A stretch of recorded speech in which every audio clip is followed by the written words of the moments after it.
2 নম্বৰী বিশ্বজিৎ ফুকন কত যাবা এতিয়া কালি মোৰ সময় নাছিলে কাৰণে ভিডিওটো তেনে সমুৱাই পেলাই বনাই থৈ দিলো আৰু অৱশ্যে মই নিউজ চাবলৈ সময় নাপাইছিলো আৰু কালি ৰাতি মই যেতিয়া নিউজ চালো চাই লৈ পেলাই মই এটা মানে নিউজ দেখি একদম আচৰিত আৰু গুটেখিনি বহুত কিজনে মোক কৈছিলে ন মানে প্ৰশ্ন তুলিছিলে অখিলৰ পত্নীয়ে মিছাকেই কৈছিলে নেকি অখিলে মিছা কথা কৈ দিছিলে এবিলাক কথা প্ৰশ্ন তুলিছিলে আৰু এতিয়া মই যি জনে অখিলৰ পত্নীৰ কথা কৈ পেলাই বিতৰ্ক সৃষ্টি কৰিছিলে সেইজনৰ এতিয়া মই গুটেই ৰহস্য ফাদিল কৰি আছো চাই লওক সম্পূৰ্ণ ভিডিওটো চালে নিশ্চয় বুজি পাব চাই লওক আকৌ মই চোৱাৰ পিছত লগ পাই আছো পত্নীক অধ্যক্ষ পাতিবলৈকে বিশ্বজিৎ ফুকনে এবছৰ ৰখাই থৈছিল নিযুক্তি প্ৰক্ৰিয়া পত্নীৰ অধ্যাপনাৰ 15 বছৰ নোহোৱাৰ বাবে ৰখাই থৈছিল অধ্যক্ষ নিযুক্তি প্ৰক্ৰিয়া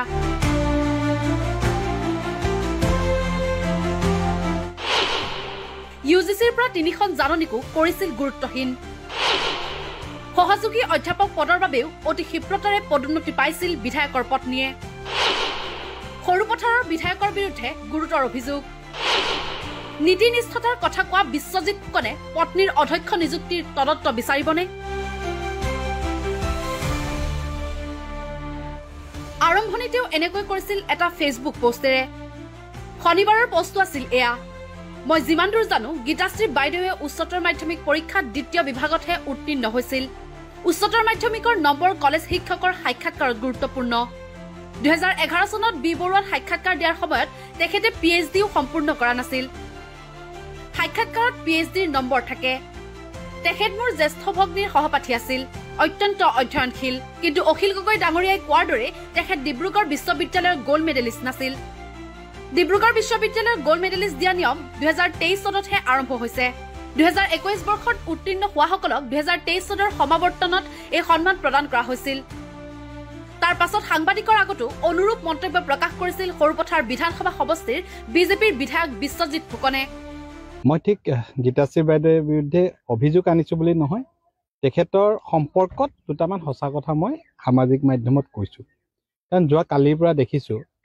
যে তেখেতৰ বিষয়টো লৈ যথেষ্ট বাদ বিবাদ হৈছে গীতাশ্ৰী বাইদেউ মোৰ বাইদেউৰ লগত পঢ়িছিল মই বৰ সৰুৰ পৰা তেখেতক পাইছো মেট্ৰিক পাছ কৰাৰ পৰা তেখেতক লগ পাইছো বাইদেউ পঢ়াত অত্যন্ত সিৰিয়াছ তেওঁক দেখিছো কিন্তু কথা হ'ল যে তেখেতৰ যি বি বৰুৱা কলেজৰ অধ্যাপক হিচাপে দিয়া ইণ্টাৰভিউৰ সময়ত তেখেত ডক্টৰেট ডিগ্ৰী লোৱা নাছিলে তেখেতৰ এমফিল নাছিলে পিএইচডি নাছিলে দ্বিতীয়তে তেখেতৰ উচ্চতৰ মাধ্যমিকৰ ফলাফল দ্বিতীয় বিভাগৰ যিকিটা বিষয় যিকোনো মহাবিদ্যালয়ত সাক্ষাৎকাৰত মূল্যায়নৰ সময়ত গুৰুত্ব সহকাৰে লোৱা হয় আৰু সেইকিটা বিষয়ত নম্বৰসমূহ সাক্ষাৎকাৰত যথেষ্ট গুৰুত্বপূৰ্ণ দ্বিতীয়তে অখিল গগৈ ডাঙৰীয়াই যোৱাকালি কোৱা শুনিছো যে গীতাশ্ৰী বাইদেউ ডিব্ৰুগড় বিশ্ববিদ্যালয়ৰ স্নাতকৰ গোল্ড মেডেলিষ্ট এইটো গোকাত মিছা কথা ডিব্ৰুগড় বিশ্ববিদ্যালয়ে গোল্ড মেডেল দিয়া প্ৰক্ৰিয়াটো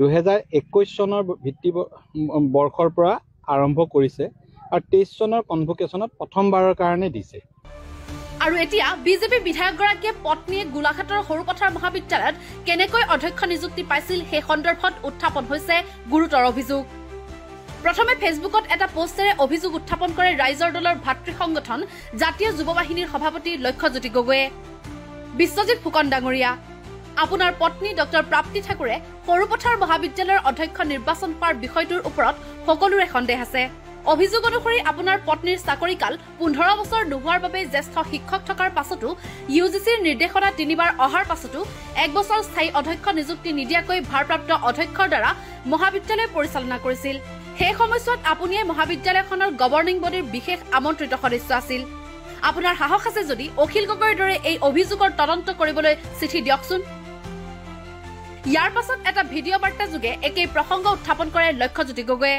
এতিয়া মূল কথাটো হ'ল যে বিশ্বজিৎ ফুকন ডাঙৰীয়াই যে তেখেতৰ পত্নীক প্ৰিন্সিপাল বনাবৰ কাৰণে যে তেখেতে দুৰ্নীতিৰ আশ্ৰয় লৈছিলে সেই কথাটো তদন্ত কোনে কৰিব আজি আমাৰ ওচৰত যি খবৰ আহি পৰিছে সৰুপথাৰ মহাবিদ্যালয়ৰ তেখেত এগৰাকী সন্মানীয় তেখেত এজন শিক্ষক ডক্টৰ প্ৰাপ্তি ঠাকুৰ আমি তেখেতৰ যোগ্যতাক লৈ আমি সন্দেহ কৰা নাই তেখেতৰ যোগ্যতাক আমি প্ৰশ্ন কৰা নাই কিন্তু তেখেতক যিটো যেনেকৈ তেখেতক প্ৰিন্সিপাল বনাবৰ কাৰণে যি পন্থা অৱলম্বন কৰিলে এই পন্থাক লৈ কিন্তু সকলোৰে সন্দেহ আছে, সকলোৰে প্ৰশ্ন আছে।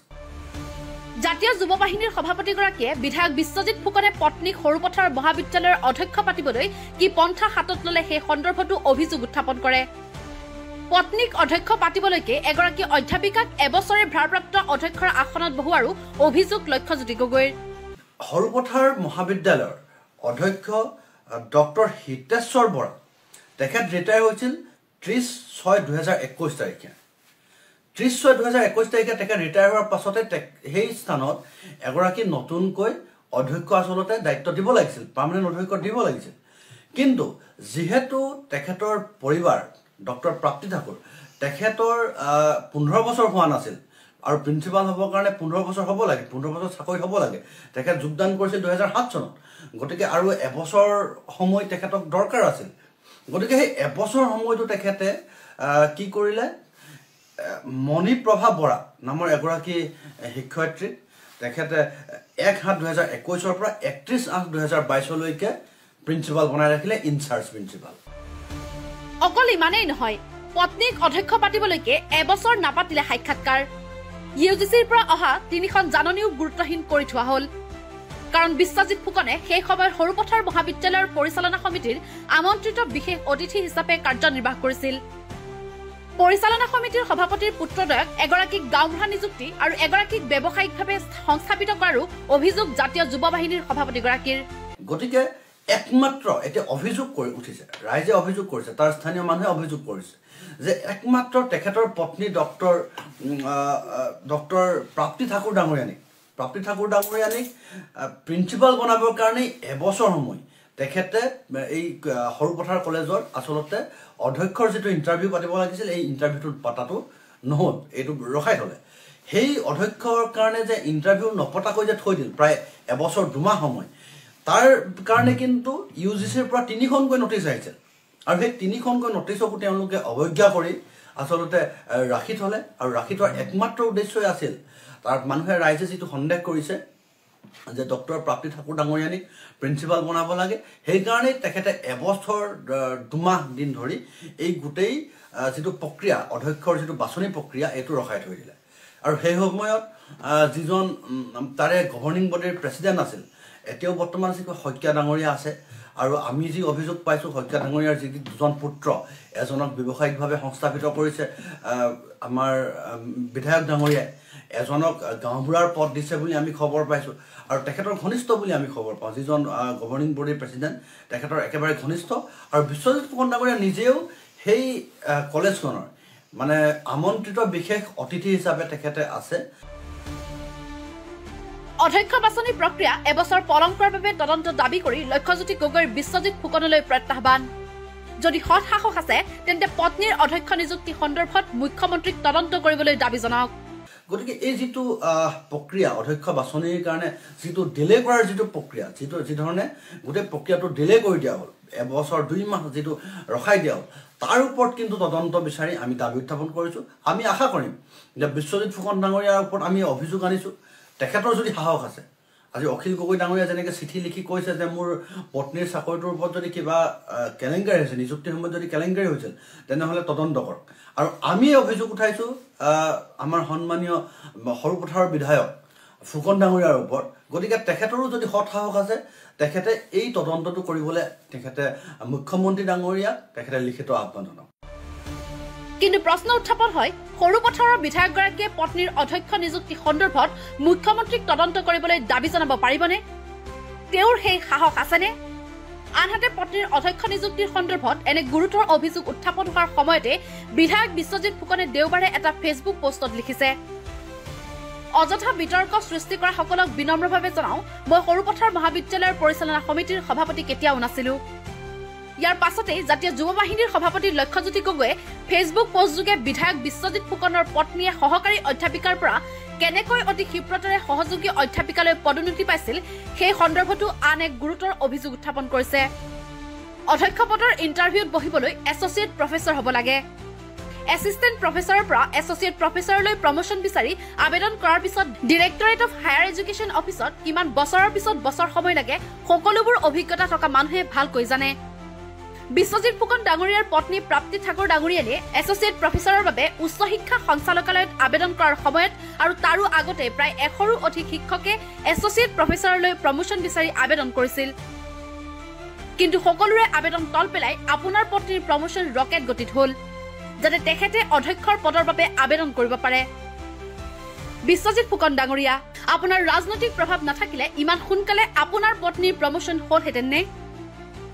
এতিয়া প্ৰশ্ন হ'ল, পত্নীৰ সন্দৰ্ভত এনেবোৰ অতি গুৰুতৰ অভিযোগ উত্থাপন হোৱাৰ পাছত সততে নীতিনিষ্ঠতাৰ কথা কৈ থকা সৰুপথাৰ বিধানসভা সমষ্টিৰ বিধায়ক বিশ্বজিৎ ফুকনে এই অভিযোগবোৰৰ উত্তৰ দিবলৈ সাহস কৰিবনে? নিউজ ডেস্ক ৰিপৰ্ট, দি ক্ৰছ কাৰেণ্ট।